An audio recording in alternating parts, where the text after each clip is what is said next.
N95 masks are one of the most effective masks available in the market but are designed for a single use only. The purpose of our project is to develop a system that creates the optimum conditions for disinfection of an N95 mask, which will help alleviate the issue of shortages in the market until more masks are available. To achieve disinfection, the team developed a system with the help of Dr. Bilal Mansoor of Texas A&M University at Qatar. To disinfect an N95 mask, it is placed inside the container and heated in a baking oven at a temperature range of 70 to 80 degrees Celsius and relative humidity of 60 to 85%. Humidity is increased by placing a tissue soaked in water inside the container. As such, our primary objective is to measure the amount of water to be used to achieve the required conditions. The SHT-30 sensor measures temperature and RH simultaneously. This sensor has a small size and so is ideal for this experiment. The sensor is connected via an Arduino Uno board.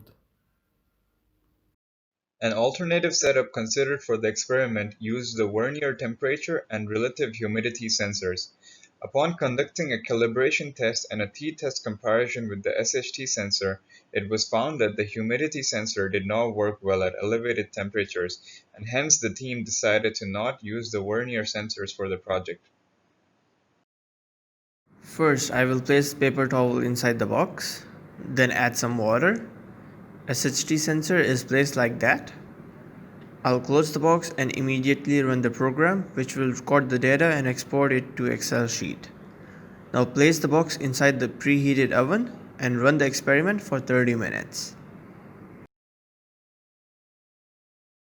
In analyzing the data, we opted to choose the point where the inside of the container reaches 70 degrees Celsius as the starting point of the analysis.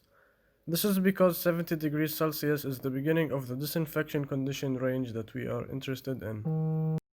For 3 by 3 centimeters, you can see that for the added water volumes, the graphs align as they follow the same shape for a temperature of 70 degrees Celsius plus. We can also appreciate the effect of adding any amount of water to the container by looking at the empty box curve. The positive takeaway from the 5 by 5 centimeter plot is that for 1 milliliter, the RH is within the range from start to finish.